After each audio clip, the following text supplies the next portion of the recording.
How much cash should you really keep on hand? Not what your neighbor keeps, not what a finance influencer keeps. You, because the right answer isn't a number you heard on a podcast, it's a number that fits your life. And most people are getting it wrong in one of two directions, either way too little or surprisingly way too much. I'm Jeffrey Panic. I've been a financial advisor for over 25 years. Let's walk through how I actually answer this question with clients. Why this matters right now. Here's the backdrop. According to Bankrate's 2026 Annual Emergency Savings Report, nearly 1 in 4 US adults has zero emergency savings. Another 30% have some money set aside, but not enough to cover even 3 months of expenses. And the Federal Reserve found something even more striking for the typical American adult. The median emergency savings balance is around $500. $500, that's not a cushion, that's a flat tire away from a credit card spiral. So, whether you're just starting your career, raising a family, or staring down retirement, the question of how much cash to keep liquid is not academic, it is the foundation that everything else sits on.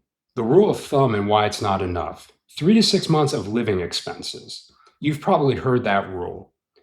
3 to 6 months of living expenses in cash. That's a fine starting point, but it's a rule of thumb, not a rule of view.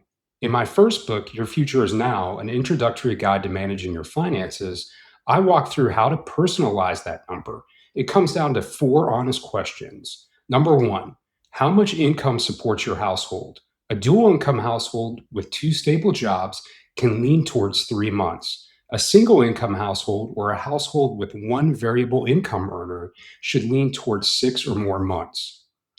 Number two, how specialized is your career? If you lose your job tomorrow, how long would it realistically take to be rehired at a comparable salary? The more specialized the role, the longer the runway. Number three, what are your fixed monthly obligations? Not what you spend, what you can't cancel. Rent or mortgage, insurance, utilities, minimum debt payments. That floor is what your cash reserve needs to cover. Number four, what's your health and family situation? Young children, aging parents, or chronic conditions all push that number up. Cash in retirement is a completely different animal. Retirement changes that math. Now, here's where most people miss something important. The rules change when you stop earning a paycheck. In my second book, Your Future is Now, Your Blueprint for Solving Your Retirement Puzzle, I make the case that entering retirement with a dedicated emergency fund is essential. And it does more than just cover surprises. A cash reserve in retirement does three jobs at once. First, it lets you avoid selling investments at the wrong time.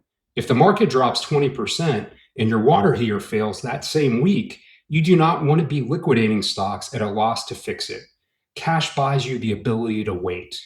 Second, it covers rising medical costs, the deductibles, co-pays, and out-of-pocket expenses that Medicare does not catch.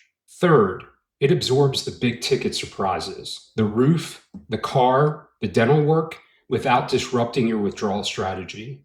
For most retirees I work with, that means holding closer to 12 to 24 months of essential expenses in cash and cash equivalents, not 3 to 6 months. Where you put your cash matters. High yield savings, money market, short term CDs. One more thing, and that is where I see smart people leave money on the table. Cash sitting in your checking account at 0.01% interest is cash that's losing ground to inflation every single day. Right now, well regarded high yield savings accounts and money market accounts are paying in the neighborhood of 3.5%.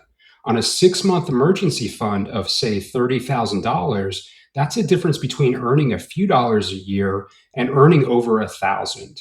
Same dollars, same liquidity, same FDIC protection up to the limits, just a smarter parking spot. The goal is accessible, safe, and earning in that order. Right size, right place, review yearly. So, how much cash should you really keep? If you're still working, build towards 3 to 6 months of essential expenses, weighted towards 6 if you have a single income, children, or a specialized career. If you're nearing or in retirement, think bigger, 12 to 24 months in cash and cash equivalents. So a bad market never forces a bad decision. And review the number every year. Marriage, a new child, a job change, a move, all of it changes the math. Cash isn't the most exciting part of a financial plan, but it is the part that lets every other part of your plan keep working when life doesn't go according to plan. I'm Jeffrey Panic. Thanks for watching, and remember, your future is now.